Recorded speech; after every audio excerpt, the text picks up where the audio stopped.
Bonjour à tous et bienvenue chez Nova City. Je suis Clara Sénéchal, conseillère en immobilier neuf sur les Hauts-de-France et aujourd'hui je vous présente une résidence en commercialisation à Gravelines. Alors petit rappel pour ceux qui ne connaissent pas ou qui ne situent pas Gravelines, Gravelines c'est une commune assez étendue à 18 km environ au sud de Dunkerque. On est à environ 20 km de Calais et puis ici vous avez l'île à environ 75 km. Cette commune fait partie de la communauté urbaine de Dunkerque qui regroupe 17 communes pour environ 200 000 habitants actuellement. Elle est traversée et en tout cas desservie par l'autoroute A16. Il y a 3 lignes de bus à Gravelines du réseau Decabus. Point important aussi, il y a une gare. On aime bien les gares en général. Voilà, les clients sont friands de gares. Et puis également, c'est une ville fortifiée avec une histoire assez sympa, une citadelle, des remparts. Et puis une ville très attractive d'un point de vue économique, puisqu'il y a de nombreuses industries qui sont là depuis déjà un certain temps, hein. Je pense à notamment la centrale de Gravelines, Aluminium Dunkerque et puis donc Aquanor, OVH qui sont des OVH notamment, voilà, qui pour les informaticiens ils connaissent, mais c'est une installation assez récente, mais voilà, ça ramène de l'emploi. Vous verrez en quoi c'est très intéressant un peu plus tard. Alors voilà, un zoom de Gravelines. La résidence en fait se situe ici vraiment au bord de l'Aa, de ce cours d'eau. On est, alors on ne le voit pas sur le plan, à 900 mètres de l'hôtel de ville et du centre qui est plus commerçant, qui est ici en fait tout en haut normalement de cette carte. Vous êtes également à 2 pas du port de Plaisance, qui est vraiment très mignon. C'est un quartier, alors un peu mixte, hein, comme on dit. Vous avez pas mal de maisons, un quartier résidentiel, et puis vous avez quelques sociétés. Donc un quartier aussi économique et en tout cas vivant. La résidence est vraiment facile d'accès puisque vous avez la D601 à vraiment 2 minutes en voiture, même pas. Le plan masse, voilà, donc on est vraiment au bord de la. Le nord est ici, et puis donc les résidences qui font face à la. Voilà, c'est un programme assez aéré, hein, des bâtiments qui ne font pas forcément face. Beaucoup de façades, en fait, d'ailleurs, n'ont pas de vis-à-vis, hein, on le voit ici. Donc l'entrée parking se fera ici. Vous voyez, il y a les parkings extérieurs au centre de la résidence. Vous le verrez un peu plus loin, je le répéterai, mais il y a quelques garages en fait au rez-de-chaussée des résidences. Voici une première vue extérieure. Donc là, en fait, on est toujours sur la rue. On a donc les bâtiments un peu en arc de cercle comme ça, le parking au milieu. Ce sont des résidences, alors pas très hautes, hein, de toute façon. On est maximum en R+3 et R+2 pour le dernier bâtiment, c'est le bâtiment E qui est ici. Les façades sont assez intéressantes parce qu'il y a des jeux de couleurs, voilà. On passe du blanc à la brique foncée, il y a de la brique un peu plus claire, on le verra aussi sur d'autres perspectives. Voilà, il y a également un peu de bois. Un petit jeu assez dynamique sur les façades. On l'a vu sur le plan masse tout à l'heure, ce sont des toitures à 4 pans en tuiles. Euh, c'est vrai que on le devine pas forcément, mais voilà, ce sont des toitures 4 pans en tuiles et les surfaces des appartements sont assez généreuses puisque, ben voilà, à titre indicatif, les T2 font plus de 50 mètres carrés, ce qui est vraiment intéressant. Voilà, donc une seconde vue extérieure, donc toujours mon R+3, maxi ici, bâtiment E, R+2. Évidemment, la résidence est entièrement sécurisée, enfin tous les bâtiments, hein, il y aura des portails d'accès à l'entrée, piétons, véhicules. Il y a un ascenseur dans chaque plot. Les places de parking sont soit extérieures et puis pour les T3, par exemple les grands T3, vous avez des garages donc ils sont en rez-de-chaussée.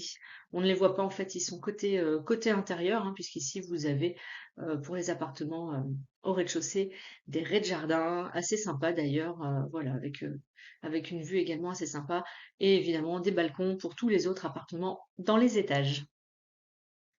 Voilà, encore une vue extérieure. Là, on était ici tout à l'heure, on est de l'autre côté. Donc voilà, toujours ce jeu de briques, tantôt clair, tantôt foncé. On a du bois, on a des parties un peu plus claires et donc cette toiture 4 pans qui déborde largement, ce qui fait qu'on a une petite casquette notamment pour les appartements du dernier étage.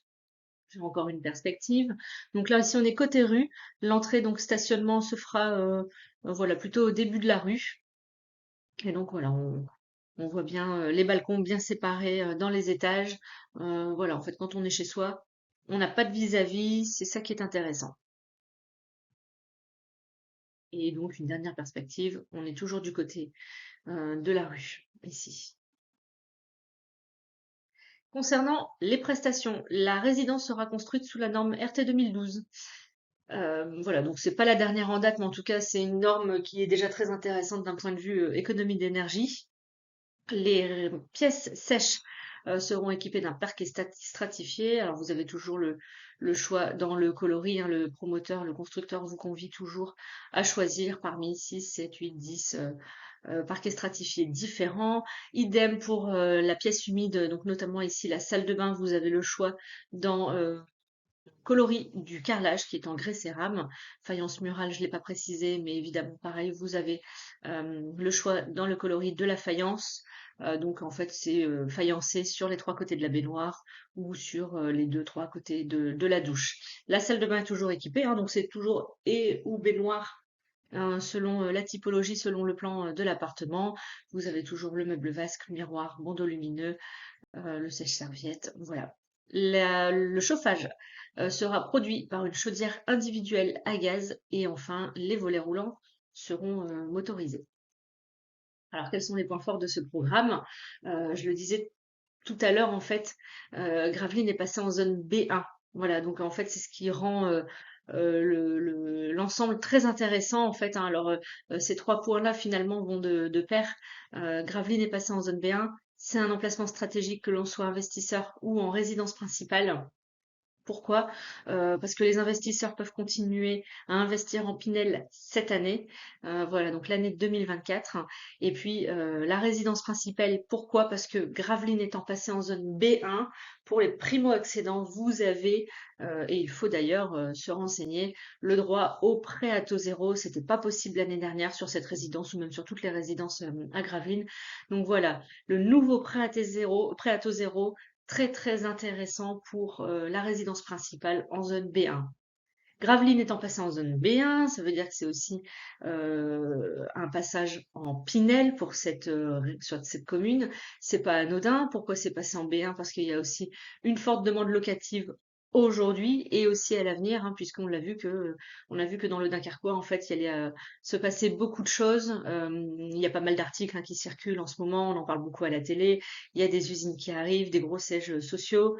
Donc voilà, il y a beaucoup de gens qui vont venir travailler à Dunkerque, qui vont chercher à se loger. Euh, voilà, c'est vraiment le bon timing pour investir à Gravelines, enfin même Dunkerque d'ailleurs, mais en tout cas à Gravelines, la zone B1, voilà, donne un petit renouveau à cette commune. Donc je le répète, investisseurs Pinel cette année et forte demande locative à l'avenir derrière, et résidence principale Gravelines est passé en zone B1, donc voilà, vous avez le droit à un prêt à taux zéro qui est vraiment très très très très intéressant. Il y a une double exposition pour tous les appartements, même pour les T2. Et ça, c'est pas mal, hein. Voilà, on n'est pas enfermé dans son T2 avec une baie vitrée, une fenêtre dans la chambre. Voilà, là, il y a une double exposition à chaque fois. Et enfin, les superficies d'appartements sont vraiment très belles. Je vous le disais tout à l'heure, 50 mètres carrés minimum. Pour les T2, c'est très très très confortable. Voilà la présentation de cette nouvelle résidence. Si vous avez des questions sur les prestations ou autres, si vous souhaitez connaître les disponibilités à l'instant T ou tout simplement discuter de votre projet immobilier, voici mes coordonnées pour me recontacter.